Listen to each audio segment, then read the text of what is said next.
This is not helping the public understand your side of things. If you're going to come out and say these kinds of unhinged and detached from reality statements about how you fantasize about getting diagnosed with terminal cancer so you can go kill somebody as there won't be a consequence to you, it's starting to make sense why Megan doesn't want to answer your calls.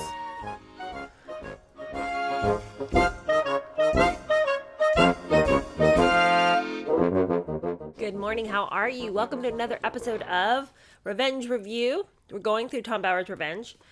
You guys, there's so much to cover today. I mean, we've just got to hit the ground running. I know I say that every time, but this time I was looking at how many pages I have to cover just to get halfway through this chapter. I don't know if I can do it with my, 15-minute asides. I'm going to have to cut down my chitter.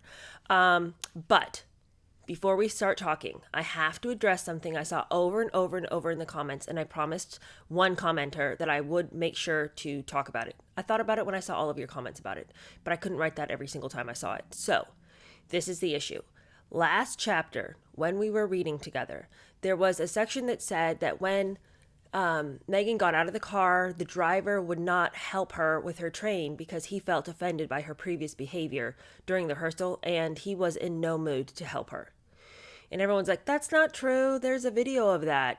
He did try to help her and she slapped his hand away. So then I was like, okay, let me go check. Okay, I feel a ways about this. All right, so I don't feel like the guy lied. One, because Tom Bower interviewed him in order to get that statement. That was a quote that he gave about how much he disliked Megan and how he didn't want to help her. Now, if you go back and watch that video, her train is stuck behind her. He didn't reach in and try to help her with her train. He put his arm out, but he wasn't helping her with the train. The comment was that he didn't help her get unstuck in the car. It wasn't that he would not help her out of the vehicle. He could not have stood. He offered his arm, which is what he was supposed to do. In that role, that's what he was supposed to do. It would have been extra to reach in and help her with her train, and that's what he was saying he didn't do. So, I see what you guys are saying, and I think maybe the text wasn't very clear, or maybe I just didn't make it very clear. Had I seen the video before I recorded, I would have made sure to be more clarifying about that. But anyway, I hadn't seen the video. But let me just say, a lot of people are like, oh, Tom Bower got it wrong. I don't think he got it wrong. I think we just weren't clear about what was being described. And that's on me for not making it more clear. Okay, like I said, we've just got to get right into this. There's just too much material, and this chapter is crazy. We return to Thomas Markle, okay? And his anger and his wrath and his indignation. Okay, these are some of the people that we're going to be discussing today. We're going to be discussing Tom Bower and his increasing rage and bitterness. And he starts out being really upset and sad with Megan, and then it morphs into rage and indignation at the royal family also. So we're going to talk about that. We're going to talk about Camilla a little bit today, and Camilla's reaction to Megan, and why Camilla and Megan were never going to be a meeting of the minds. We talk about the Queen. We talk about her reaction to Megan, and her and Charles are getting really annoyed with Megan at this point, and they're calling BS on some of the lies that she's giving. And Megan is used to dealing with people who are willing to accept whatever from her. She's not used to dealing with a queen, the queen, and the queen's not buying the BS. And so we're going to talk about that, and we're also going to talk about Jason Kanoff. You guys, I'm liking him a lot less, and I have a theory about Jason. I think he had a crush on Megan. That's what I think. And you guys can call me crazy, but when we get there, you tell me if you don't think so too. Because something is off about the way that they interact with each other. And something is off about how deferential he is to her in the face of some extreme behavior. So I don't know, whatever spell she has on men, she's casted on him. I believe it. I don't have any text there's no passage in here that's gonna be like, and then Jason, because of his enormous crush on Megan, couldn't see the light of day. But I'm telling you, it's there. Okay. As always, if you'll please like, comment, and subscribe. June begins our 2-book tour. If you are a person who does not want 2 books, don't worry. The videos will always be there when you can come back to them later. If you want to just keep pressing on with the book we have, those videos are still going to be coming out. So don't worry. All right. Chapter 24. Tremors! Cracks are beginning to show in the surface. Because, as I've mentioned many times, though the palace and the royal family and everybody in the inner circle knew something was up, which is why they looked so questionable at the wedding, because they were like, what is this party for this person? What is this display of her racial heritage when none of us have ever known this to be who she is? That was the look on their faces. They were confused because they know who Meghan really is. Though people knew Meghan was a nut on the inside, on the outside, people weren't as aware, but cracks are beginning to show. All right. This chapter starts out with the fact that Meghan was very visually uncomfortable in a lot of her public appearances. She had a very stressed, sort of pained smile. And all of her friends and family back home are noticing this is not the Meghan of old. Tom Bower begins by saying that Meghan enjoyed the spotlight as a principal member of the royal family in around June 2018. The cameras lingered during her first appearance on Buckingham Palace's balcony after watching the Trooping the Colour. But her smiles, close friends thought, looked forced.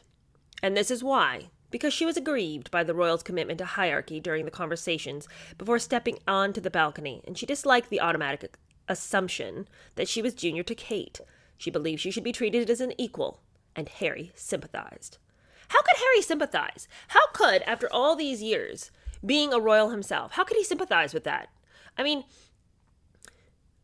he sympathized with her to the extent that he suggested to her there was a reality beyond the one they were living. Like, yes, this is so hard. We need to change it. You can be the modernization and change that, and we can all be equals. That was never on the table.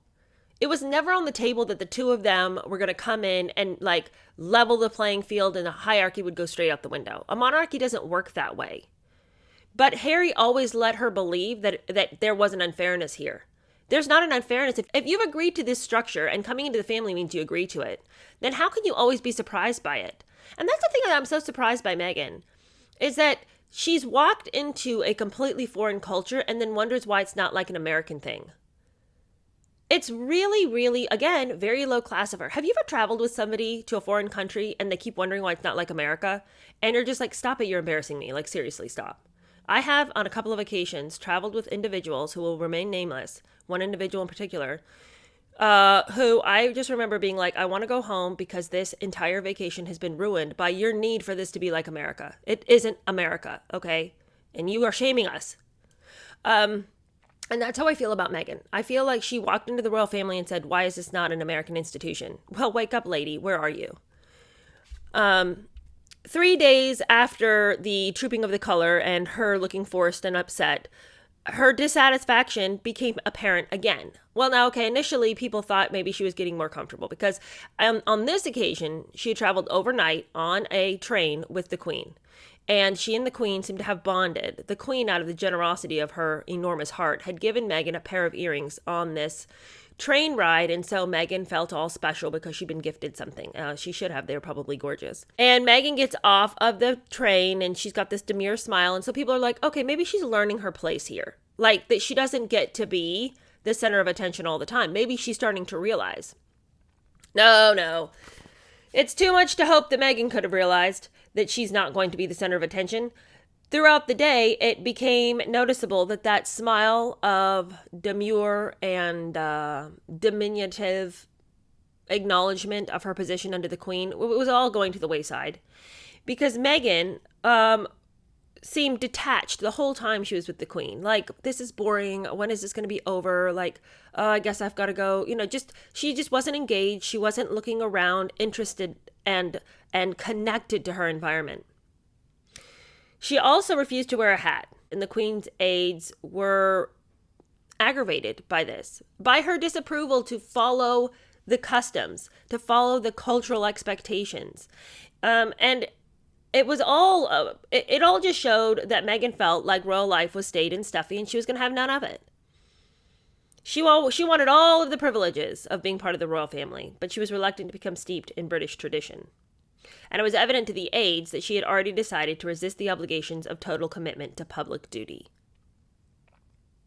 She's such a spoiled brat. I mean, it's just so bratty. I think that's the thing that I am so annoyed about here. There's no reason why she should have thought these people were going to be normal, and by normal I mean like, you know, the typical American celebrity. This is not like she, you know, married an A-list celebrity going back generations in Hollywood. This is the monarchy of England. You didn't think there's going to be a couple of things that, you know, were new to you? How do you just bowl in somewhere and decide it's going to be your way? What in the world? Okay, well, it continues to get even weirder. And we start to see Harry and Meghan detaching from the group as like their own little entity and making it really obvious. And that's the other thing I think is real bratty. It's like she can't just be trying to figure it out on her own and being like, this is more difficult than I thought. I'm not saying she couldn't have had a difficult time learning how to be in a family that does things completely different from anybody else's experience on the planet. There would have been a learning curve there.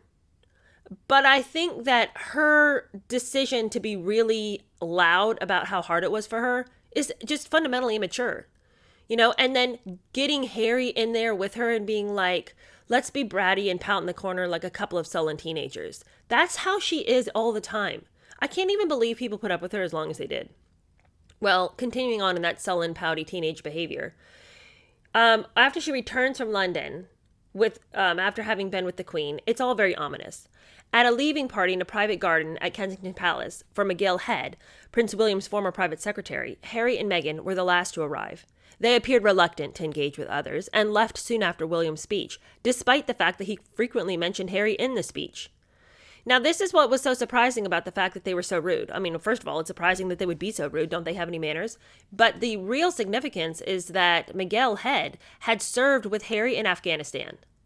Okay, so this wasn't just like somebody on the palace staff that he like kind of vaguely knew and had to go to this party. And he really had other engagements that he needed to attend to. No, this is somebody who was with him in the trenches, but he can't be bothered to send this guy off properly and in good fashion. No, not for Harry. That would be too grown up. Miguel Head had been reemployed as a publicist for a corporation in San Francisco. And when he had worked for the royal family, his task had been to, quote, retain a sense of magic and mystery for the royal family. And of course, that had been quite the challenge with Meghan at the helm. How are you going to maintain a sense of magic and mystery when, Meghan's over there laying bare every single thing she possibly can and making up all sorts of things and just being loud and obnoxious and having the circus of her family being loud and obnoxious. That's the theme of this whole chapter. How Meghan can't control the circus that is her family and how she makes no attempt to do so. Okay, so it's real hard to maintain the magic and mystery when you've got Barnum and Bailey right behind you. Meghan's father is the real problem here. Because ever since their previous conversation 3 days before the wedding, Thomas Markle's attempts to reestablish contact with his daughter had failed. So Thomas had continued to try to contact Meghan. Over and over and over he had tried. But she was ignoring all his calls, all his texts, all the things. She had no use for Dad, please. In fact, even as he was trying to get in touch with her, suddenly her phone just went dead, and he assumed that she must have changed her number. And this was devastating to him, because now he had no way of getting in touch with the person who he had devoted his midlife to and beyond. His life had been about Meghan since she was born, okay? So this is like almost 40 years of his life have been dedicated to this human being. She didn't even send him a Father's Day card this year, and that was huge because she had always sent him a Father's Day card. The thing is that Meghan followed a pattern that psychologists define as idealize, devalue, and discard. So she had idealized her father until he could no longer be of value to her. She devalues him, and then she discards him. And in all of this, because Thomas couldn't get in touch with Meghan, he continued to try to reach out to Jason Knopf. You guys, can't wait till we can get to talking about that. Jason also was ignoring him. Jason has never actually been somebody that he could rely on for help in this situation. Nobody at the palace ever answered Thomas Markle. So if he couldn't get in touch with his daughter, that was that. I mean, he never was going to be able to get in touch with anybody. Amid much agonizing, he blamed Doria for poisoning their relationship. After all the support he had given her over the past 40 years, he believed that Doria had betrayed him. As for Meghan, he remembered her small hand clasping his as they walked to the ice cream shop and her excitement as he praised her school acting. He could not understand how that love had turned to hatred. Gazing at the sea, he wondered if she had any fears that her own children would treat her with such hostility. Perhaps as revenge for how she treated her father. Isolated and mocked, his bitterness grew towards those who had ridiculed a hard-working, acclaimed lighting director. I wasn't going to be put away, he recalled. See, okay, so he's going to say some things, by the way, in this chapter, Thomas Markle is. Buckle up, you guys, because he's got a couple of screws loose himself, all right? Let's call a spade a spade. He's going to say some things that are wacko jacko, so just be ready for that. Because his bitterness is just completely and totally poisoning him as well.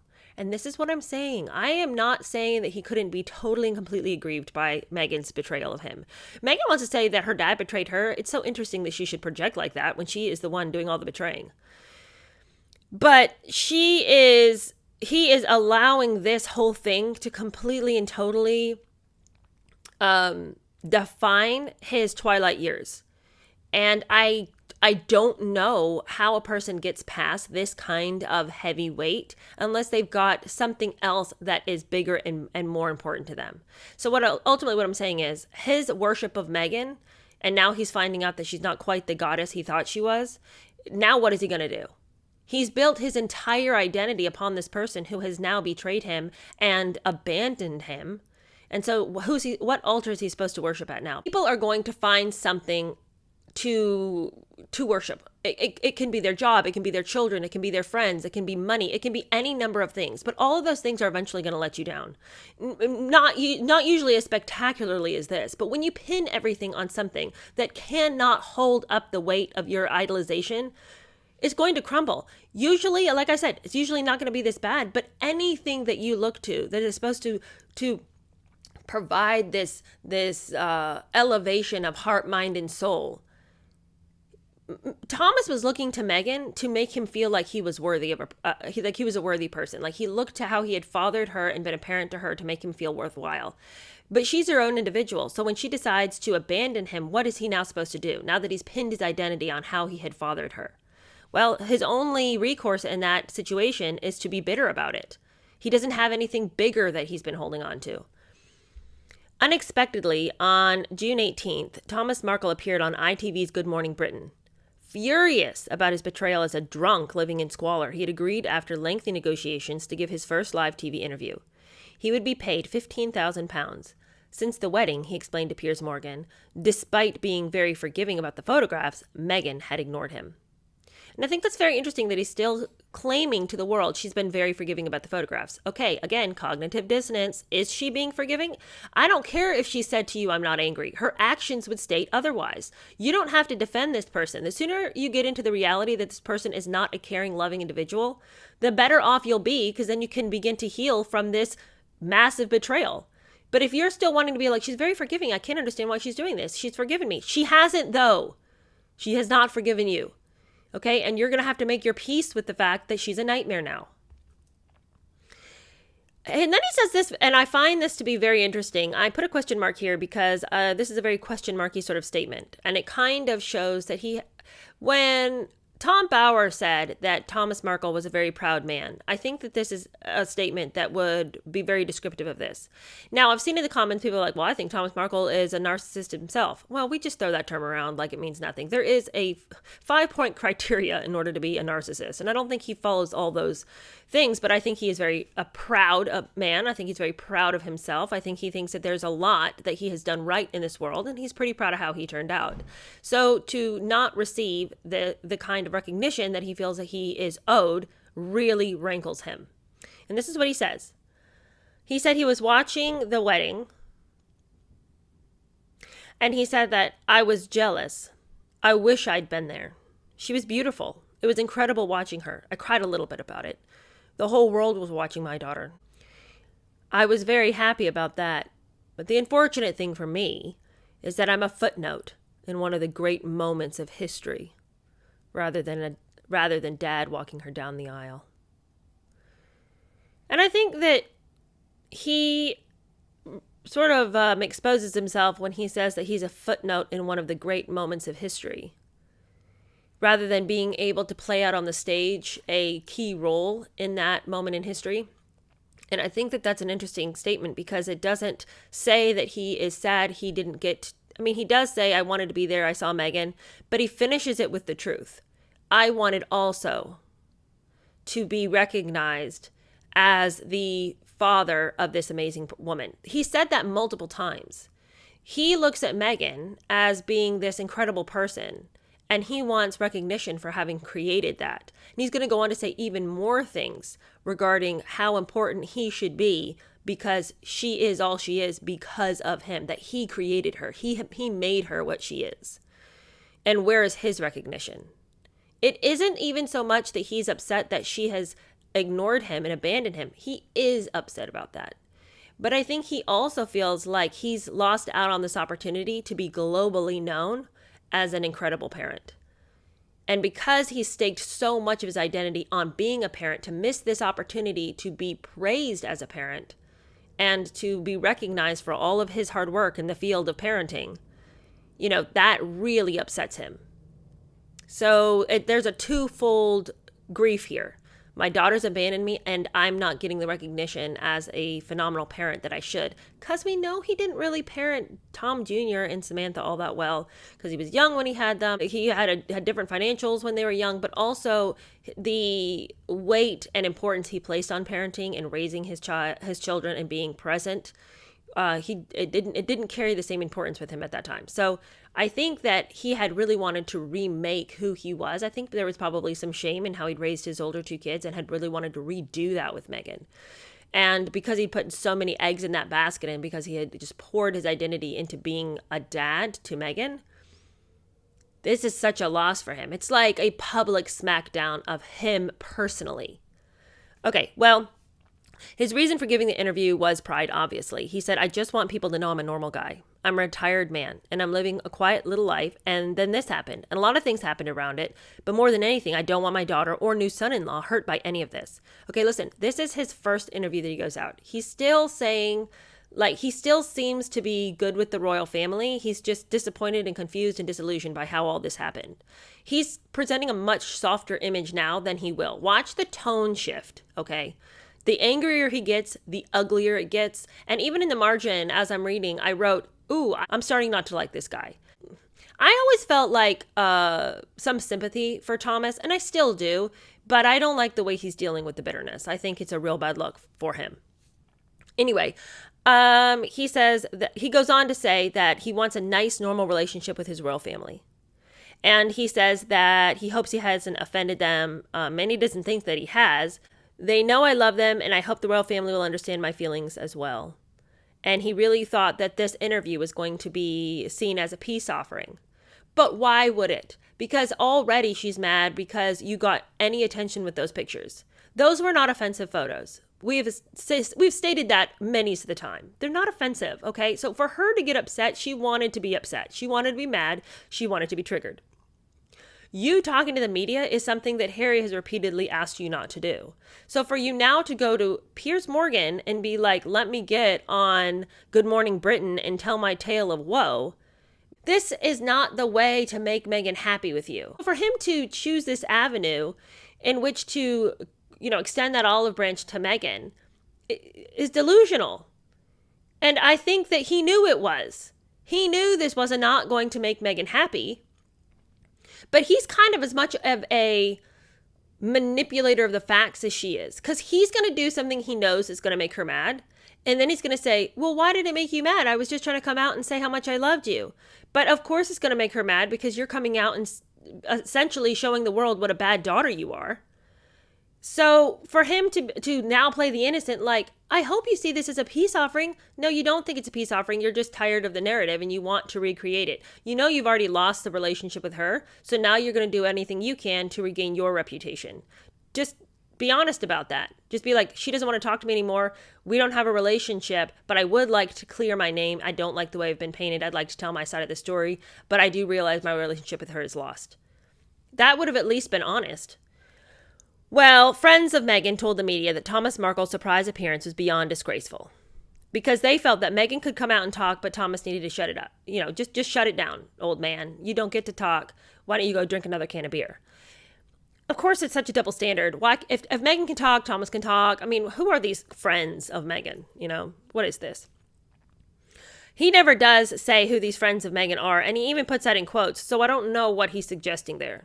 Friends of Meghan. Is he saying that because they came out and spoke to the media, and apparently, according to Meghan, people who speak to the media are not her friends? Or is he suggesting that these friends of Meghan putting out statements may have been Meghan herself? Who knows? I'll let you decide. Okay, well, the following day, after this ridiculous interview, Meghan is seen riding in the third carriage at Ascot after the Queen. Later, she's seen laughing with Charles and Camilla. She apparently does not seem to be upset whatsoever about what Thomas Markle has done, or at least she's hiding it very well. But it seems like the real truth is that she thought she was still managing him. Okay, here's this little interview of my dad. He didn't seem angry or bitter. And she just figured that there wasn't ever really going to be a consequence to her not answering his phone calls and things like that. Meghan did not grasp the consequence of cutting herself off from her father and of spurning any notion of inviting him to London or even meeting him in Los Angeles. In Mexico, her stubbornness provoked another outburst. So to give that interview, thinking it was going to be some kind of jolt of reality and that somehow Meghan would be jolted back into coherency, it didn't happen. She's still over there living her royal life, and Thomas is outraged again. It's like, does this girl not care whatsoever about me? Why am I out here literally begging on TV for my daughter to pay attention to me, and she refuses? So now he decides he needs to go out again and speak again, and he's going to get her attention. Come hell or high water, he's going to get her attention.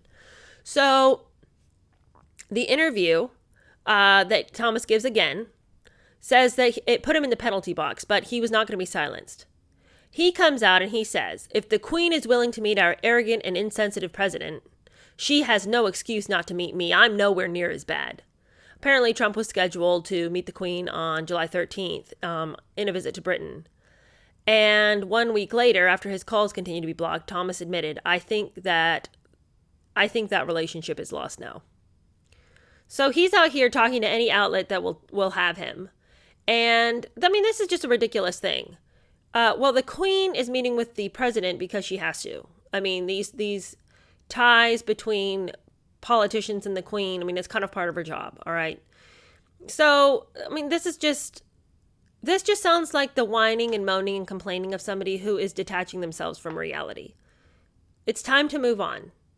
And for him to be like, oh, I think this relationship is lost now. I think it's been lost for a while. I think when you were lying in your hospital bed and your daughter couldn't be bothered and wouldn't pick up the phone after you told her that you had just gotten out of surgery and her, fiance screamed at you and said that your heart attack was essentially your fault for being the scum of the earth. I think your relationship was lost a while back. I don't think this was when it happened.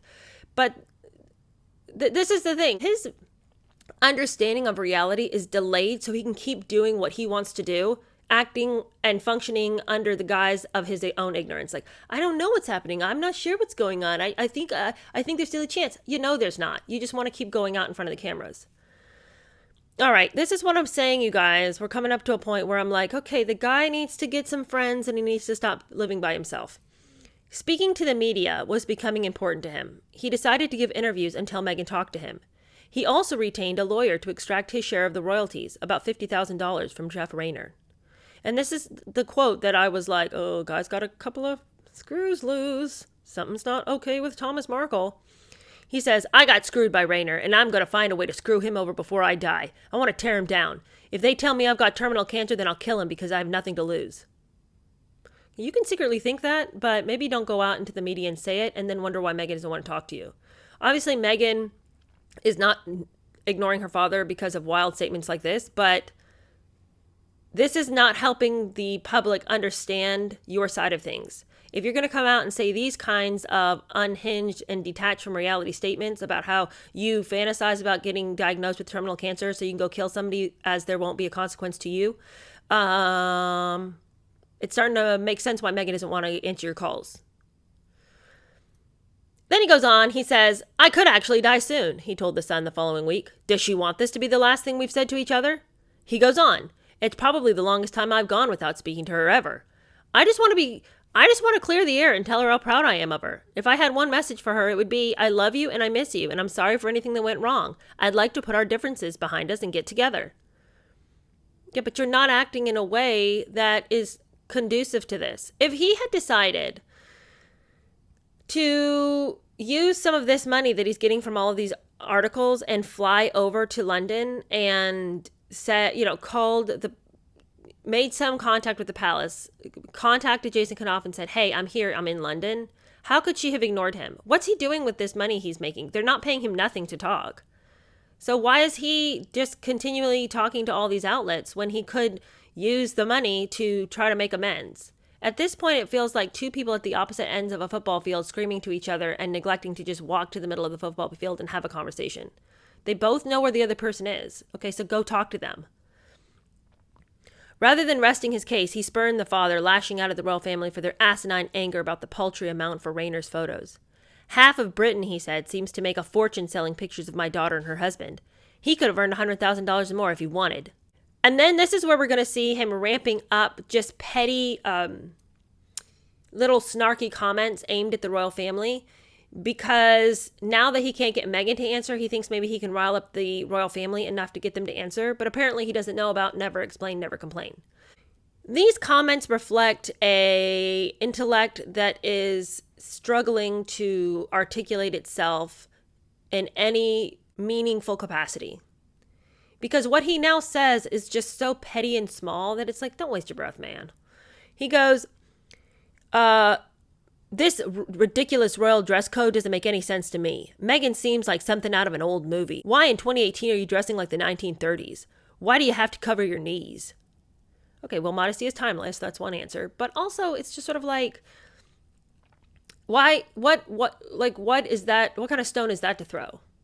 Why are your knees covered? The royal family is stupid.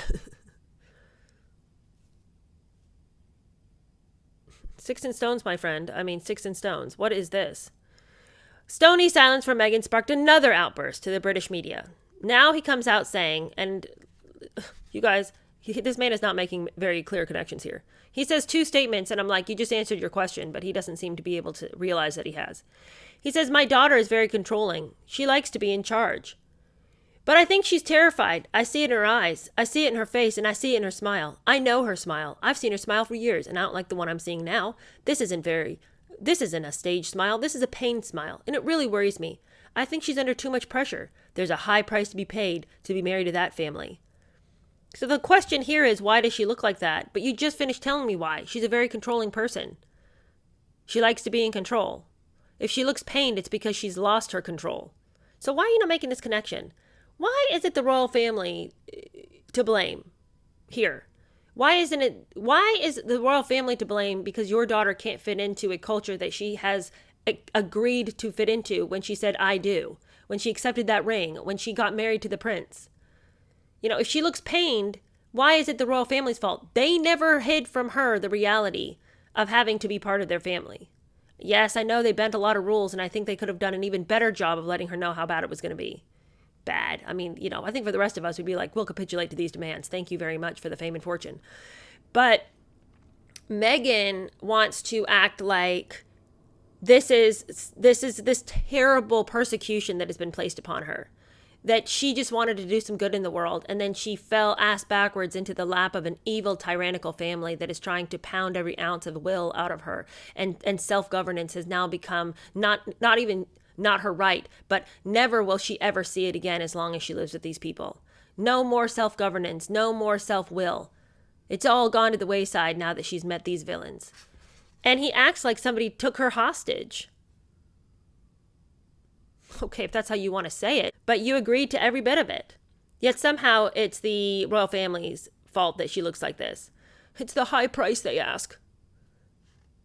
Meghan fumed about her impotence because every rant that Thomas and Samantha gave dented her popularity. I mean, yeah, because these people, we would assume, have some kind of inner knowledge. The previous day, photographers had noted the accuracy of Thomas's observation as far as her pained smile and her discomfort whenever she was around the royal family.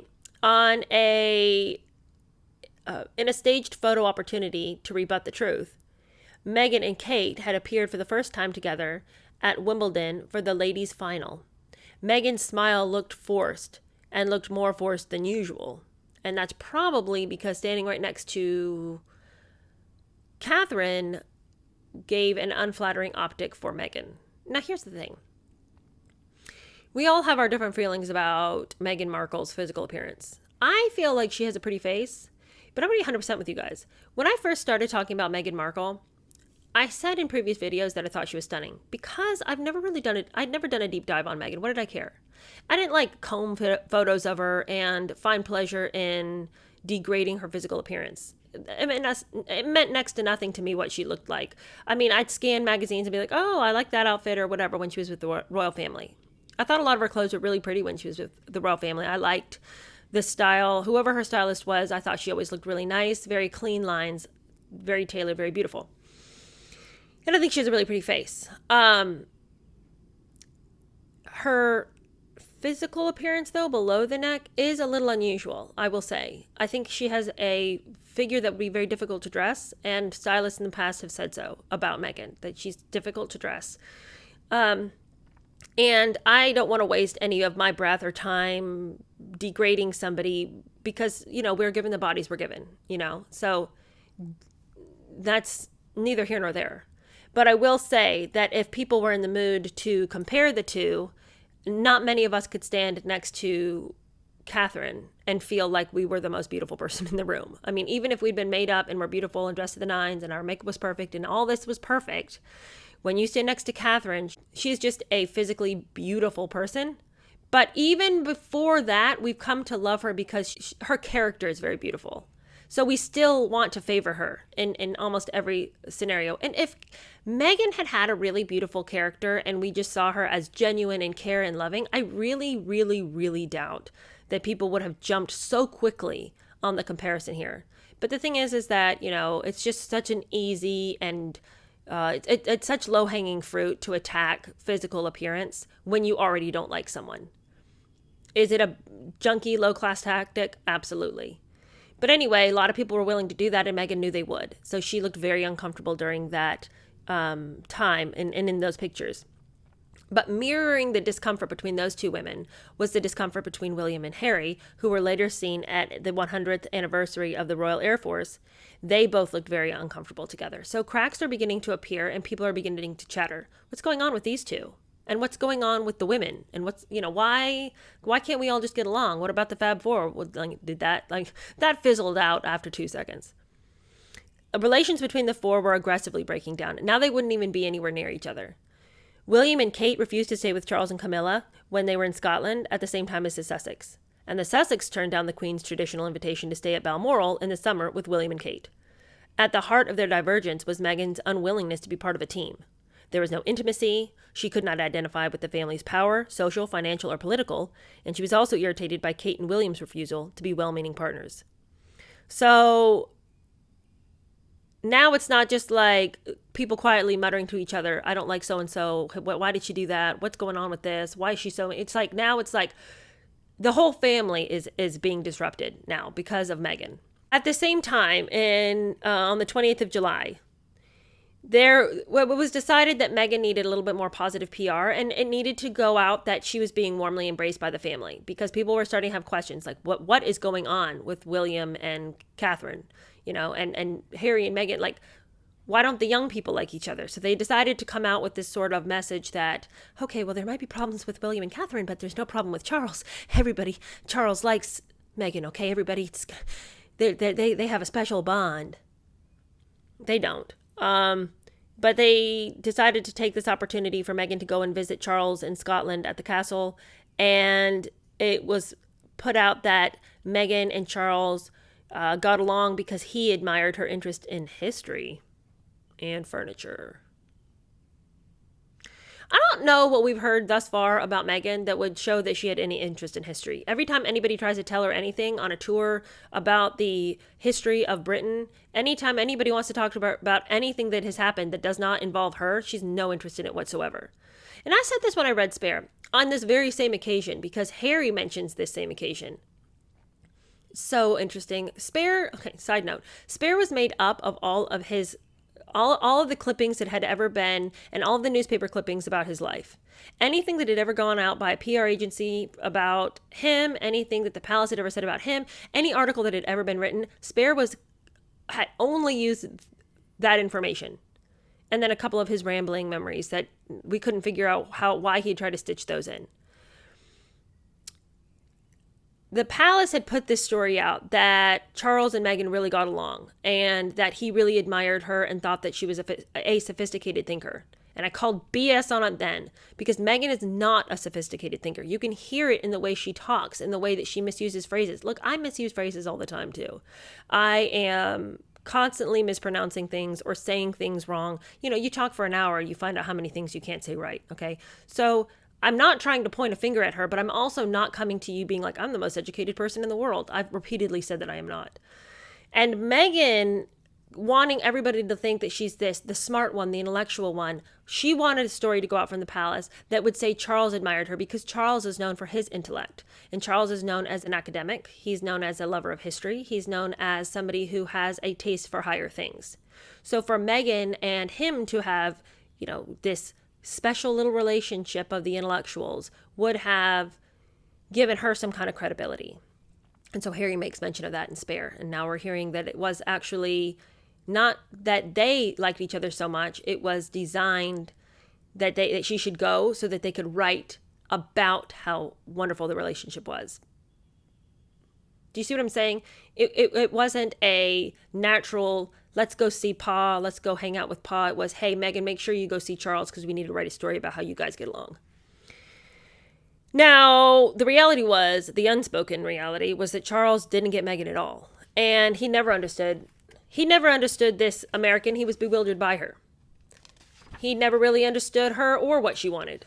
And that week, his irritation about Thomas Markle's TV appearances, especially his criticism of the royal family, came to a head. And Charles had a little meeting with Harry, and he said, can't she just go and see him and make this stop? And that's everybody's question. Why is this continuing to happen when all she has to do is pick up the phone?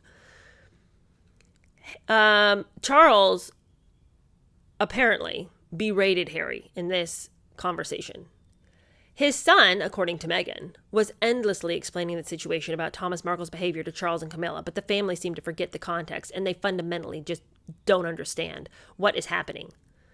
That's a direct quote from Meghan, that even though Harry had to endlessly explain the situation, Charles and Camilla were too dense to figure it out. Basically, they were just being willfully ignorant about the whole thing. Because we've been talking to them about it over and over, and they keep asking us the same questions, and it's just getting really hard because I don't know how else to help them understand this. My father is a vile human being, and he has made it incredibly clear that he wants to hurt me and destroy me. I don't know why I should go and have a conversation with somebody who wants to hurt and destroy me. That seems a little bit dangerous. Well, Charles could not understand Harry's explanations because his son withheld critical details. Of course, Harry didn't say that Thomas is super mad because Meghan won't answer his phone calls. Charles didn't realize how much Thomas had reached out and why Thomas was so angry. And his fury wasn't necessarily just because he wanted to get on TV and can complain. It was because Meghan was ignoring him and now he was trying to get some attention from her. And Harry also held back that he had insulted the man while the man lay in the hospital sick. So you withhold those two things, you're going to have to keep explaining because the narrative is never going to be clear. I'm sure that Harry told his dad the story in the same way he told us all his stories in Spare, where we were left going, what are you talking about? There's too many holes in this story to make any kind of sense. How many times did I say that when we were reading Spare? That he was giving us 1/4 of the details and then holding back anything that would make him or Meghan look bad. Well, that's exactly the story that Charles is getting, exactly the story the Queen is getting. And both of them are like, son, you're lying. Well, because they couldn't tell the truth about why Thomas Markle was so angry, they had to come up with this conspiracy theory. They claimed that the reason Meghan could not reach out to her father was because they didn't believe his phone was in his possession and they thought his email account was compromised. Now, remember, they had zero evidence of the phone not being in his possession or his email being compromised. Meghan had cooked up this lie with Harry, and Meghan had told Harry, this doesn't sound like my dad. And then Harry he jumped right on that dramatic narrative, this idea that somehow her father had been compromised by, some shadowy and inexplicable force, and that, he was working with somebody. Who could it be? Who could know? We don't know, but something's going on here. And he just loved the conspiracy of it. Drama-loving, immature Harry loved the idea that her father, this villain, was now under the control of yet a greater villain. And we can't even go into these dark waters because who knows if the villain will then swallow us whole. Well, the inconsistencies of Meghan's excuses not only irritated Charles, but also the Queen. Because regardless of whether the Sussexes had lied to themselves to the point of believing this conspiracy theory, the Queen and Charles were not willing to wade into these dramatic waters. And they knew exactly that this was just a couple of sullen teenagers coming up with some reason why they hated Dad. The monarch did not believe that Meghan could not resolve her differences with Thomas Markle. And to persuade her to make an effort, she joined Charles in a conference call with Meghan and Harry. At the outset, Charles and his mother urged Meghan to fly to America for a reconciliation. Now, in spare, on the same trip to Scotland, this was the trip where they go and sing to seals and, make magic wishes, and then Meghan gets pregnant. On this same trip, Harry claimed that the Queen called Meghan out of the blue just to speak to her, and she suggested that Meghan write a letter to her father to help him understand the way the world, to help him understand and to extend an olive branch of love and affection, and to please ask him to stop talking to the media. That never happened. There was a call, but it was a call to explicitly explain to her the necessity of her visiting him in person. Well, Meghan, of course, comes back and says, and I think she said this in the Oprah interview, that it was completely unrealistic to think I could fly discreetly to Mexico, arrive unannounced at his doorstep, as I had no means of secure communication with my father, to a location and residence I had never visited or known, in a small border town, and somehow hope to speak privately to my father without causing a frenzy of media attention and intrusion that could bring more embarrassment to the royal family. I mean, God forbid it. Why should I had no way of navigating such a complicated international journey. Did they understand what they were asking me? Fundamentally, they could not have understood what they were asking me to do, or they never would have even suggested I do something so strange and so odd and so beyond the bounds of reality.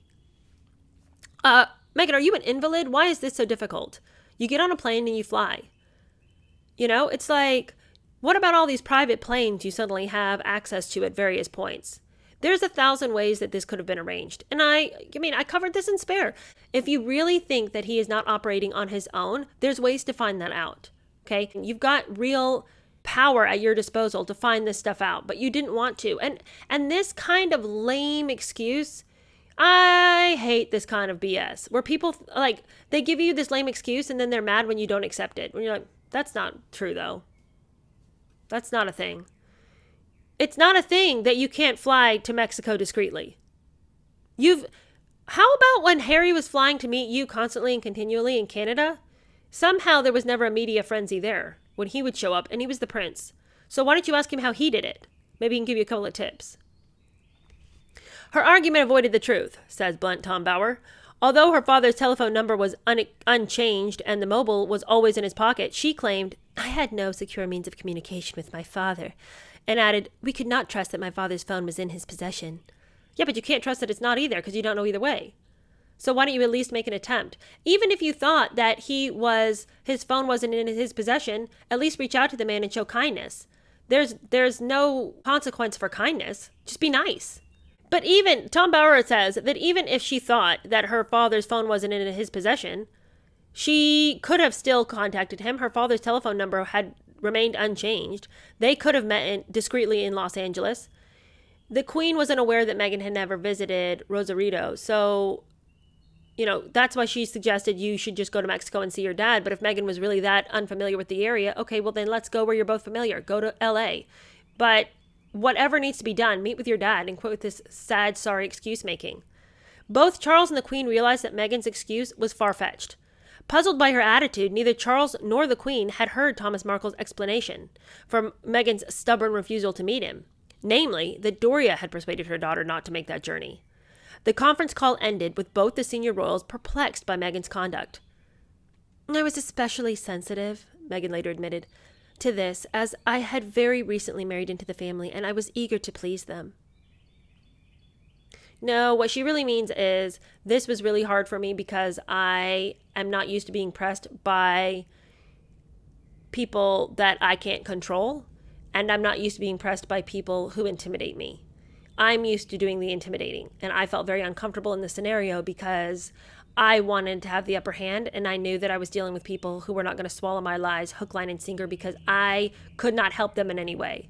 We've said this before. Meghan has moved up in the world because she has been able to find people who are just low enough below her to use them as stepping stones. So she just has found people in her life who she can manage and manipulate and who she can show some facet of her personality that attracts them so that she can come suck anything they have out that can help her and then discards them. Well, the Queen is never going to be a person that is even in her sphere. So here she has somebody who is significantly elevated above her, who she can never manipulate or manage. And she hates the feeling that she can't gain an upper hand. She can't find some footing. She can't find some wording, some sentence, some phrase that will manage to make them buy her story. They just don't buy it. And that's what made her uncomfortable. It wasn't that I was eager to please him, having recently married into the family. Meanwhile, Harry's over there wringing his hands like a baby that he is. He was fretting that Meghan needed his protection. He sympathized with her resentment about the palace's keen sense of deference and hierarchy. While he could not understand her intolerance of English reserve, he did fear that he might still lose her. It would be the greatest boon if you did. I just don't understand why Harry needed her this much. I can only chalk it up to the fact that he is rather intellectually dull and hasn't grasped the fact that she is manipulating him. I think that he finds her to be somehow an intoxicating breath of fresh air because she does and says all the things he wants to but can't figure out how to say himself. So he was drawn to her sense of rebellion. But now, I mean, you want to talk about somebody that's got a boot on his neck. I mean, Meghan has such a boot on his neck and he's like over there gasping for breath, but so unaware that she's not helping him in any way. I don't know why he is so deferential to her. I cannot understand it. Meghan continues to use her favorite word. They fundamentally don't understand, Meghan complained during her visit to the castle in Scotland. They included Camilla. With nothing in common, Camilla was apprehensive about Harry's future. Now, this is an interesting sketch that Tom Bower gives us of Camilla. You all tell me what you think of this. Camilla epitomized the best, and probably some of the worst, characteristics of a practical, solid English upper-middle-class woman. Undereducated, expert as a horsewoman, a poor cook, keen to do good, with lots of good friends, she was grounded and not grand. As a no-nonsense, self-deprecating, plain speaker with a good sense of humor who, when necessary, displayed a stiff upper lip, Camilla was most comfortable sloshing through the mud in a barber and gumboots. For the hard-working American graduate and feminist brought up enjoying the sunshine by the Pacific, the class-ridden hunting world galloping across the English shires invariably under leaden skies was unattractive. The stark difference between the Cotswolds and California aroused Camilla's sense that Meghan was an adventuress from Los Angeles. But unlike Charles, Camilla could see through the American actress's coitish smiles and tactile performance. During her lifelong experience among English's country set, Camilla occasionally spotted self-important adventuresses. They were the sort she called a minx. So Camilla may have remained tight-lipped. And Meghan did too during her stay at the castle. They weren't at odds with each other on the visit, but they both sort of remained unsure of how to navigate the other. Both of them were wary of one another, and both of them were uncertain as to how this was really going to sort itself out, but neither of them took a shot at each other, probably because they both realized they're pretty evenly matched as far as taking each other down.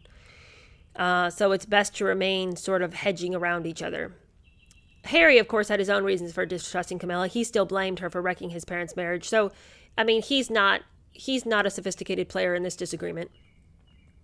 Frustrated that she could not communicate with her admirers on the internet, Meghan was angry that palace officials refused to protect her image. She refused to accept that Jason Knopf and the staff were not employed to promote her as an individual, but instead placed her within the grid of the entire royal family.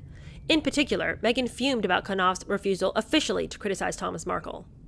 Knopf, she complained, rejected her orders to set the record straight by directly engaging with the media to ask newspaper editors not to interview Thomas on the grounds that he was being groomed and exploited.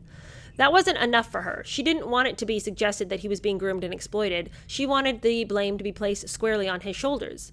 She wanted the world to know he was a terrible, horrible person who was trying to use and abuse her fame and popularity.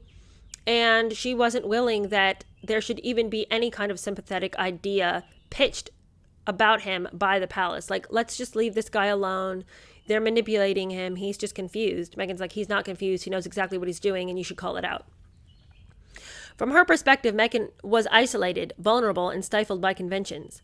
Unwilling to accept that, unlike Hollywood, no one was counting the box office receipts of the crowds she attracted, she was waging a struggle for which she was not suited, nor properly understood. Scornful of the palace's explanation that attacking the media would rebound on her, she adopted Hollywood's rulebook and secretly took the initiative. Okay, so who should we see arrive back on the scene? Gina Nelthorpe-Cowan. And Gina has come to the surface again because she gave an unfavorable interview to the Mail on Sunday. And in this proposed article, Nelthorpe-Cowan described Meghan as picky, not only when it comes to her clothes, but also her colleagues, instantly dismissing those who didn't share her vision. Describing how the Duchess had given her a bit of a difficult time in Edinburgh, she observed that Meghan likes to move on. Now, the interview had been given, but I don't believe it had been published when Meghan found out about it through Knopf. Meghan was invited by the newspaper to give a comment, but instead of commenting, she called up Jessica Mulrooney and said, "Here's your marching orders, girl. I want you to go and harass that editor until his ears are bleeding." Well, for whatever reason, Jessica Mulrooney did it. And she called Adrian Sington, the literary agent, and for more than 2 hours, she harangued him in what he politely described as a very unpleasant way. Subsequently, Gina Nelthorpe-Cowan accused Mulrooney of putting pressure on me to withdraw or change statements. After a complaint by the newspaper to the palace about Meghan's conduct, Knopf said that he would ensure this does not happen again. So this is how it is. We remember that Adrian Sington was a literary agent who had worked with Gina Nelthorpe-Cowan, and he had been the one who was supposed to put that book together that was going to be sort of like a coffee table book about the TIG. And Meghan didn't like it because she said that it had talked about sexual things. And there was a chapter about how to be a better woman, and it gave different things that she talked about on the TIG, but suddenly when he put it in the book, she said that he was objectifying her, and she threw a fit of rage and screamed at him and caused a scene at lunch. Do we remember this? Well, this is the same Adrian Sington. And so I feel a little bit confused about the players here because Gina Nelthorpe-Cowan gave an interview to the Mail on Sunday, which hadn't been published. But I'm not sure why, when Meghan was called to give the newspaper a comment, she tells Jessica Mulrooney to intervene personally and call Adrian Sington, the literary agent. I don't know what role he had played in that interview and why calling and attacking him for 2 hours was going to help Gina Nelthorpe-Cowan pull back some of her comments and withdraw or change statements. I don't understand that, except for the fact that Adrian Sington and Gina Nelthorpe-Cowan worked together. And perhaps he was involved in that same interview, or he had gotten the interview for Gina. I don't understand the relationship there. It is not evident. But whatever, we can boil it down to this. Meghan used her power to get her friend, to sick her friend on a group of people that she used to work for, who she now had great disdain for. Now, Knopf had said that he would never let Meghan do this again, and he had essentially apologized for her behavior. But really, he didn't have any power to say that. The royal family had embraced a media junkie determined to exploit her new status to create a global image. Among those willing to help her was Bryony Gordon of the Daily Telegraph. Of course, it was Bryony Gordon. Bryony Gordon is the one who went out and did that interview about Harry and had talked to him at length about his descent into chaos and madness, and how he was, pulling up from that, but that it had been quite a season of mental distress for as long as he could remember. And they had bonded over the fact that they both suffered from depression. And though Harry didn't speak about it in that interview, he could have bonded over the fact that both he and Bryony Gordon had issues with alcohol and drugs as well as depression.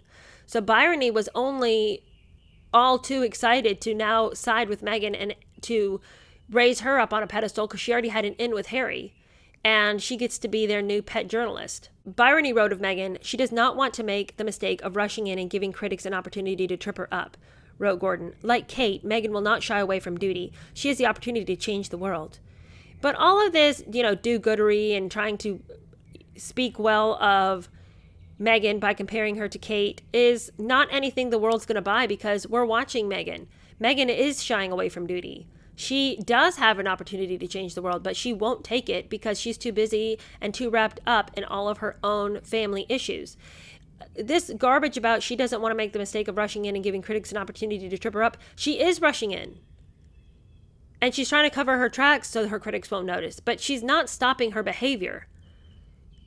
Why Bryony Gordon felt that she needed to come in and write this puff piece, the only thing I can say is she was looking to cozy up to the royal couple, but nothing in this piece made any sense. Securing Bryony Gordon's support, Meghan had misunderstood the media.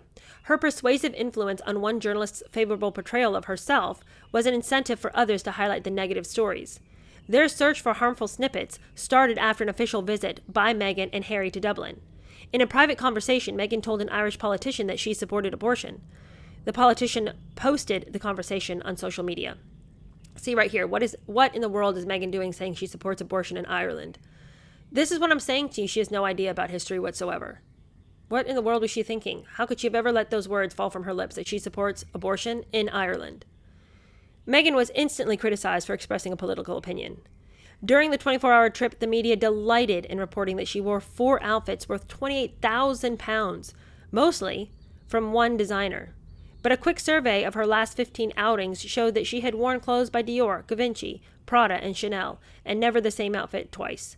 She was unfavorably compared to Kate, whose annual expenditure on clothes was about £100,000.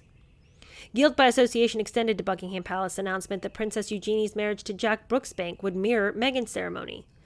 And people felt like Eugenie was now taking on Meghan's ways, and they said that Meghan was indirectly blamed for feeding Eugenie's hunger for publicity because she was trying to mirror the way. I don't really get that statement. That seems like people are just, looking for reasons to be upset with Meghan. That's not real stuff. Meanwhile, while Meghan is being criticized in England and people are starting to have their questions about her and feeling like her behavior and attitude are infiltrating everything in a really negative way, Thomas is still giving his interviews. He can't be stopped. He says in his latest interview, "I tell you, I've just about reached my limit on Meghan and the royal family. I'm about to unload on them." Angered by Meghan's latest denial that her father had paid her college fees, he was also infuriated by her assertion to have financed him out of her earnings from Suits.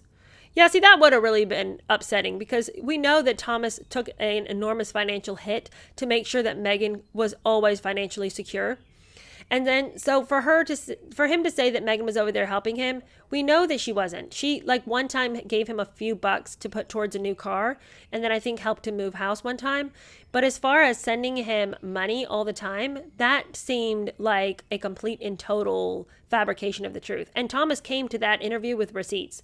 He produced the bank statements to show that he was still repaying the loans for her college fees after she joined Suits. That is incredible that you would continue to ask your parents for money to pay your college loans when you are making good money on a TV show. How could you even straddle your parents with that debt that was your debt when you're making good money? That's one thing if your parents were like, "Hey, I want to help you out. Will you get on your feet? I'll, help you pay your college loans." Even that, I'm like, you guys, you have to take care of yourselves. What is this? But even if your parents were in a financial place to take care of that for you while you got on your feet until you could take over the loan and the payments yourself, fine, whatever. But this business of her making good money and she's still being like, Dad, you got that? You got that right? Okay, good, because I'm not going to pay for college. She should be embarrassed. Well, in reply, Megan later would reproach him. She said, "You've said I never helped you financially, and you've never asked me for help," which is also untrue. You sent me an email last October that said, "If I've depended too much on you for financial help, then I'm sorry, but please could you help me more, not as a bargaining chip for my loyalty." Well, I don't know what really happened. I think that one of the things that has become more markedly clear is that Thomas is a remaker of the facts himself. I think sometimes he sews and stitches together truths to recreate a new narrative. I think Megan is more of the personality where she'll just create a new narrative. She doesn't need to stitch together any facts. I think Thomas is sort of more of the leave things out, add things in, press certain facts over others. I don't know that both of them are reliable narrators, I suppose is what I'm trying to say. Well, Thomas continues. What riles me up is Megan's sense of superiority. She'd be nothing without me. I made her the Duchess she is today. And he also wants to invoke the name of Diana. Are you guys not also sick with the fact that anytime anyone wants to make a point, they bring Diana into it? It's like, you guys, there were other royals besides her. And also, she wasn't such, so perfect herself. But it's almost like calling on the name of a saint. Let's all, venerate Saint Diana. Thomas says they have Meghan treating her father in a way that Harry's mother, Princess Diana, would have loathed. That's not what Diana stood for. Okay, but you don't really know Diana. It's all well and good. Yeah, she probably wouldn't like the drama that's going on in the family, but I dislike this calling on the name of Diana all the day to make a point. It's just like when people want to make a real point about how people are really terrible and they're always like Nazis, Hitler. It's like, you guys, there are other things to make your point. Why do you always have to fall back on this one point? Anyway, then he adds, I don't care if Harry never speaks to me again. I'll survive. Who cares these days about a dusty old crown? Okay, maybe it's been polished, but it's an ancient institution stuck in its ways. It's all just sour grapes here, because if they'd invited him in wholeheartedly, he wouldn't be singing the same ugly tune. Samantha hustled on up and endorsed Thomas. If our father dies, I'm holding you responsible, she ran into Megan. The royals are an embarrassment for being so cold. You should be ashamed of yourselves. Act like a humanitarian. Act like a woman. To her critics on social media, Samantha retorted, Megan does not walk on water. She owes our father love and respect. It's morally unconscionable to ignore him, as he's made everything that she is. Okay, well, I think we can all totally agree with the sentiments that both people are saying. I think in this instance, I would agree with Samantha far more than I would agree with Thomas, because I think Thomas is too mad to make sense. But Samantha's at least making sense here. And it is true. If Thomas dies, is this the way that Megan wants the relationship to end? Clearly, the man is not in good health. He is very unwell. He's been in the hospital. God forbid something happened to him. Currently, to this moment, Thomas Markle is not well at all. He's had a terrible stroke, which makes it difficult for him to speak clearly. And I would say the death is imminent. Maybe not like tomorrow, but he clearly is on his last few years. Why in the world is Meghan continually withholding those grandchildren from him? Probably because they're not real. But other than that, even far before she'd had kids, why is she behaving this way? He is old. He is unwell. Why are you acting this way? And she should be ashamed of herself. And really, if she is a humanitarian, if she does have any empathy, if she does really want to be a wife, mother, daughter, to be lauded and praised, then act like one. The battle about Thomas Markle spread across the airwaves. Then, of course, Sharon Osbourne had to weigh in on it. And sometimes Sharon Osbourne says things that are true, and other times it's just like, girl, you really did take a lot of drugs. And then this is one of those instances where she probably should have just shut her mouth, because she decided to jump on this bandwagon. And Tom Bauer says, Sharon Osbourne, a TV chat show host famous for confessions about her own life of violence, drugs, alcohol, and adultery, expressed her sorrow to millions of viewers for dignified Meghan's discomfort because she must feel so humiliated and so embarrassed by her father, accusing Thomas Markle of being disreputable, not least after being photographed carrying 4 cans of beer. She sniped, "It's so obvious that you have a bad drinking problem. Get yourself clean and sober and then come back." Thomas Markle, by the way, was photographed taking the beer to the guards on his compound, not for his own enjoyment. So maybe get your facts straight, Sharon. And so this is what happens when we don't care about the humanity of other people. We just jump on a bandwagon and want to talk about others. I know a person could say, well, isn't that exactly what you're doing with this show? You're just talking about other people. But I think one of the things that I think is essential is when we talk about what's going on in the media, and this, I mean, there's everybody's talking about this same story in one capacity or another. These people's names keep coming up. I think it's really important to talk about people as the human beings that they are, with dignity and worth. And when we decide to make blanket statements and we decide that we are firmly and completely fixed against trying to find the motivation behind why they did what they did, then we end up resorting to these kinds of mean statements, claiming that Megan is the one that's dignified and claiming that her father is the one with a bad drinking problem. It's like, well, but Sharon Osbourne, you of all people should be a lot more compassionate and empathetic to somebody who might be having a lot of family drama. You rebranded your family based on drama. And now you want to come out and attack somebody else's for having an embarrassing family situation? I think maybe of all the people in the whole entire world, you should sit down and not talk. All right, well, Samantha continued to talk. She said, I'm worried that my father will die of sadness. I just want Megan to get in touch before it's too late. You don't just throw family away like a pair of shoes. All true things. And if Samantha wanted to say these things on Twitter or wherever she's saying it, fine, whatever. And I think that she feels in a panic too because she does see how upset her dad makes her. But I also think that this was and you guys, I could be completely wrong. But because I think that Samantha always felt like she played second fiddle to Megan in her father's affections, to now get to rise up and be like, she's being the bad daughter and I'm being the good, feels really cathartic for all those years when she felt like she was on the back burner.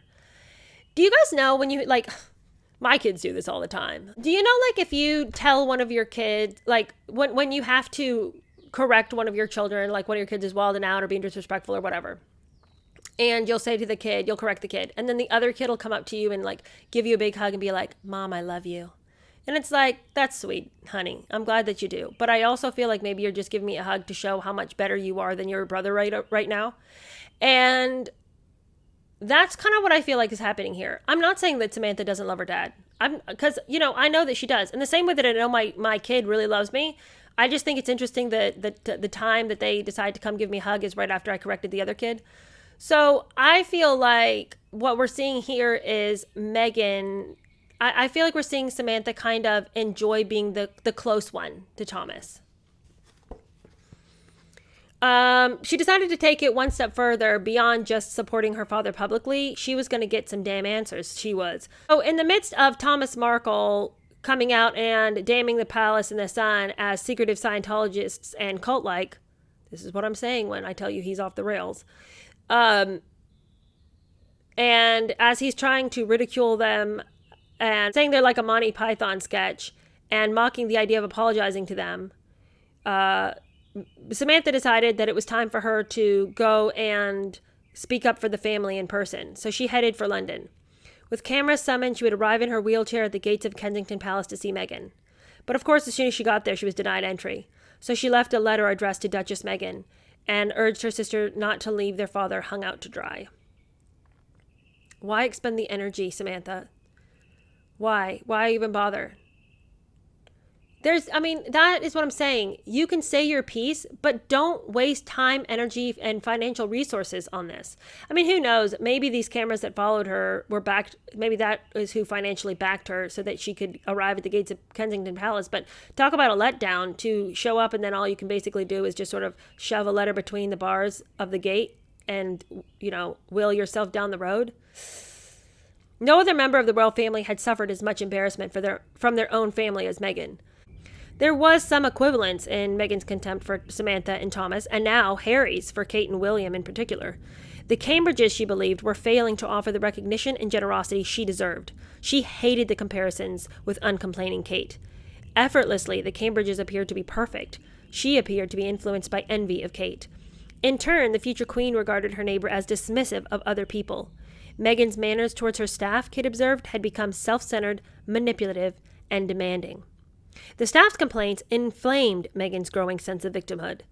Kate, she explained, did not have to live with the latest irritating revelation, such as the Urban Dictionary's newly published definition of being Meghan Markled, which is a verb for ghosting or disposing of people once you have had no use or benefit from them anymore without regard to genuine human relationship.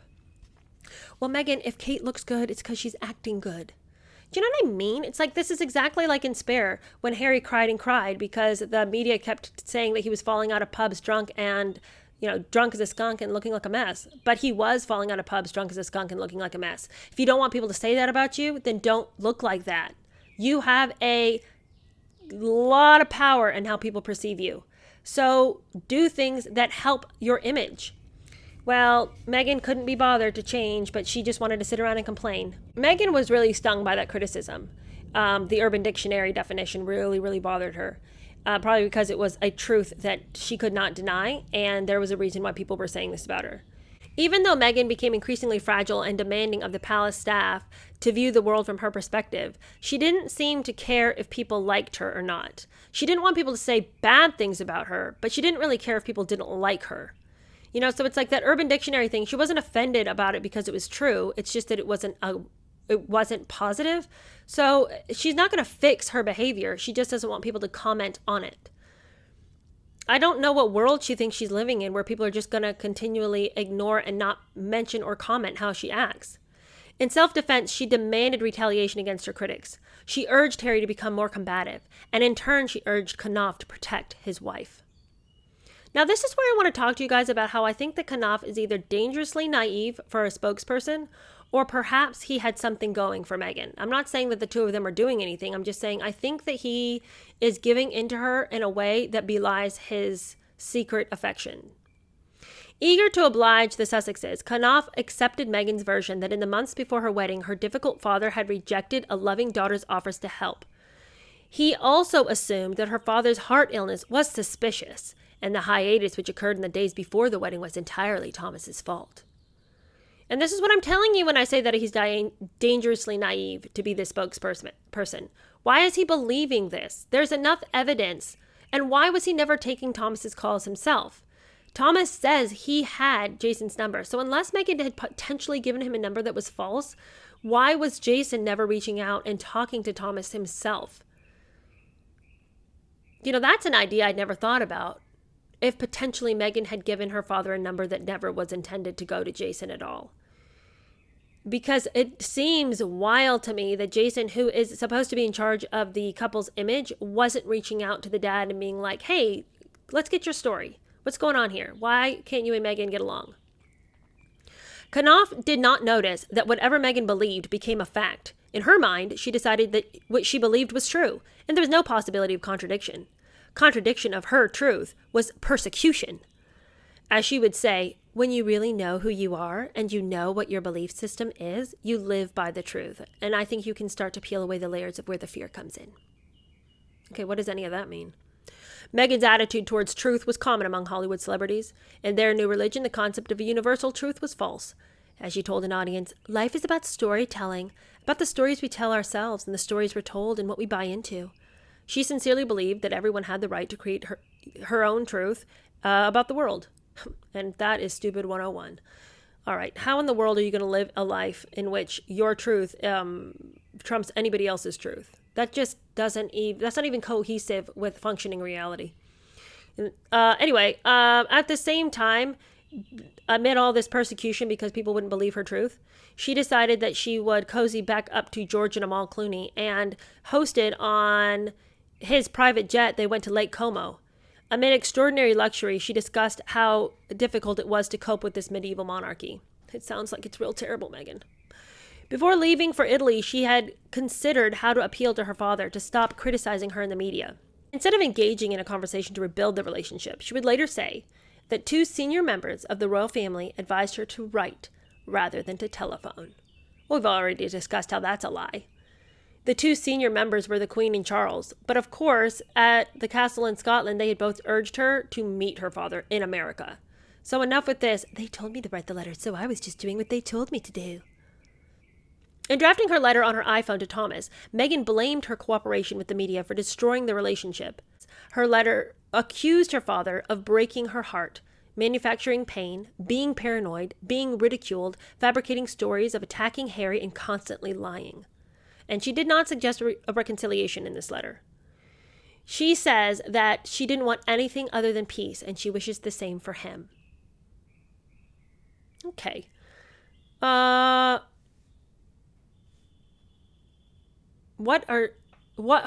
is this going to help? Writing somebody a letter so you don't have to face them is so cowardly. It is like the move you make when you can't face somebody is you just give them a letter so you can throw it at them and then run in the opposite direction.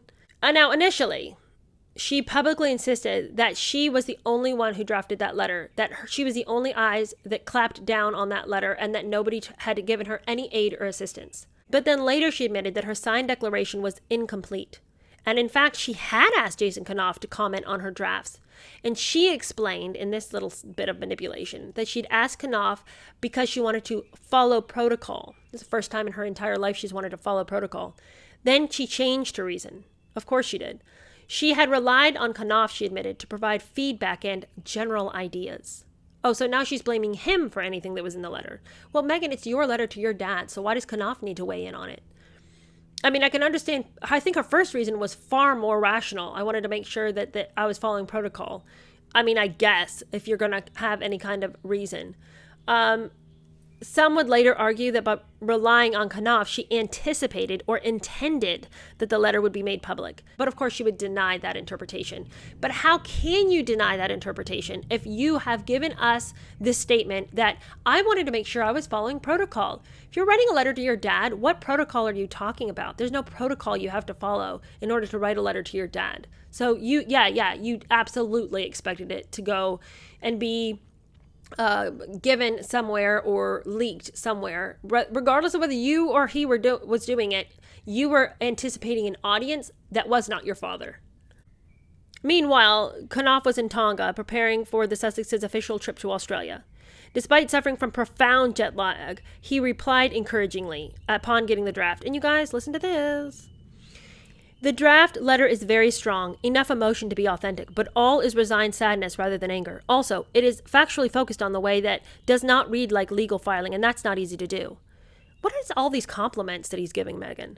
Also, there's a few tweaks in the order of events that you've set them out that could be a bit stronger. I think it's slightly even worse than you remember. Believe me, it's not worse than Meghan remembers. Before telephoning her, he wanted to discuss the letter with Samantha Cohen, Knopf's superior. And in a telling directive, Meghan replied that she would prefer it if Cohen were not involved. Their detailed conversation about the letter adopted Meghan's version of events. This is very telling that she could control Jason like this, because Jason should have informed his superior that this was going on, and Samantha should have read the letter, and Samantha should have signed off on this. But Samantha Cohen's is being shoved out because Meghan can't control Samantha. And Samantha's had her number this whole time. But for whatever reason, she feels like she can control Jason. And Jason's a man. And I think that Jason is being flattering to her in a way he doesn't need to. And you just wait till another statement where I'm like, Jason, get it together. Meghan's not all that. Knopf suggested that her letter reflected her justified suspicions about Thomas Markle's excuses for failing to fly to London for the wedding. The only thing I think it is essential to address in some way is the heart attack, he wrote. This is his best opening for criticism and sympathy. The truth is, you tried desperately to find out about the medical treatment that he said he was receiving, and he stopped communicating with you. You begged him to accept help to drive him to the hospital, and instead of speaking to you to arrange this, he stopped answering his phone and spoke only to TMZ. So here's Knopf over here regurgitating all the things that Meghan has said and encouraging her in her indignation about her father. But you and I can see that these things, why was he buying this? You tried desperately to find out about medical treatment? No. All she said is, what hospital are you at? When that was a question she could have answered. She could have gotten any number of people to help her figure out where her dad was if there was a real concern. She didn't try, but she wants Jason. She's told Jason some kind of version of events where he thinks she was over here moving heaven and earth to assist her dad. And what is this business about, you try to get him a ride to the hospital? Son, he was already at the hospital, and if you'd ever bothered to talk to him, you would have known that. But instead, you only know Meghan's version of events, and now you're wading in very dangerous waters with her, helping her to draft a letter that both of you seem to perceive will be leaked at some point. Why are you not trying to get the other guy's side of the story before you help Megan write a letter that could potentially be seen by the world? This is super dangerous. Why is Jason doing this? Grateful for Knopf's help, Megan sent back her redrafted letter for his approval on August 22nd, with a pertinent comment that her letter was carefully written so that it does not open the door for a conversation with my father. Her letter, she admitted, had been deliberately written not to put him in a good light. She wants the world to see this letter, and we know that. But it's just for her to have even wasted one tiny breath on trying to convince us otherwise. Please, girl, save it for somebody who's dumber than us. The catalyst for doing this, she texted Knopf, is seeing how much pain he's caused H. Girl, get out of town with this trash. Please. You don't care about what pain Harry is experiencing. Her lies are so amateur. The unsophistication of her lies drives me crazy. Why in the world do you care about Harry? Nothing you've done thus far would show you care about him. She said she wanted to protect her husband from the constant berating, and while unlikely, perhaps would give her father a moment to pause. Obviously, everything I've drafted is with the understanding that it could be leaked, so I have been meticulous in my word choice, but please let me know if anything stands out to you as a liability. Then why would you send it? If you're worried about it being leaked, then why wouldn't you just go find your dad? They'll give you time off, okay? The royal family will let you have some time away from your royal duties to go solve the problem of your dad. With genuine sympathy, and this is what I'm saying to you guys, listen. With genuine sympathy, Knopf replied, "It's such a strong and clear letter, with just the right amount of emotion. I hope you're okay after writing it." No man says that unless he has an emotional connection to you. He doesn't care if you're doing okay. I mean, I'm not saying that, the world is just full of men who are just mean and hateful and unkind and would never, offer, an emotional word to you. But what I'm saying is, like, he over compliments her for her letter. He is super jet lagged. Well, he's in Australia trying to set up something, but he's making time to answer her emails and fix this draft for her and compliment her and be like, "I hope you're okay." And it's like, really though, Jason? Why don't you pull it together? Something is not acceptable in your ability to be her spokesperson, I think, at this point. For whatever reason, she pulled the wool over his eyes. Bonded by the joint enterprise, Megan replied, "Honestly, Jason, I feel fantastic, cathartic and real and honest and factual. And if he leaks it, then that's on his conscience, but at least the world will know the truth. Words I could never voice publicly. Trust me, I toiled over every detail of the letter, which could be manipulated." But the thing is, if anybody was going to be doing any manipulation, it was her on us when she opened the letter out with, "Dear Daddy." And she told Knopf, "I'm using the word daddy to pull at the heartstrings of the public if my dad chooses to leak this," which of course he will. "And at least the world will know the truth. Daddy, it's with a heavy heart that I write this." She started her 5-page handwritten letter. "Not understanding why you've chosen to take this path and turning a blind eye to the pain you're causing. Your actions have broken my heart into a million pieces. Not simply because you have manufactured such unnecessary and unwarranted pain, but by making the choice to not tell the truth as you are puppeteered into this. Something I will never understand." Then she continued, "If you love me, as you tell the press you do, please stop. Please allow us to live our lives in peace. Please stop lying. Please stop creating so much pain. Please stop exploiting my relationship with my husband." And then in other paragraphs, she condemned him for giving interviews, for fabricating stories and criticizing Harry. "To hear about the attacks you've made on Harry in the press, who has been nothing but patient and kind and understanding with you, is perhaps the most painful of all." Okay, well, was it real kind and patient and sincere and amazing of him when he told your sick father on his hospital bed that this was all his fault and that he deserved to be rid of it? She said that in regard to the Rayner photographs, "I believed you, I trusted you, and told you I loved you. And the next morning, the CCTV footage came out. How could you do this to me?" She told of her hurt from Samantha's attacks. "You fixated and clicked on the lies they were writing about me, especially those manufactured by your own daughter, who I barely know. You watched me silently suffer at the hands of her vicious lies. I crumbled inside." This is so gross. This is so emotionally manipulative. I've only ever loved, protected, and defended you, offered whatever financial support I could, worrying about your health and always asking how I could help. So the week of the wedding, to hear about you having a heart attack through a tabloid was horrifying. I called and texted. I begged you to accept help. We sent someone to your home, and instead of speaking to me to accept this or any help, you stopped answering your phone and chose only to speak to tabloids. Again, he was in the hospital when you decided to send help, so why don't you stuff it?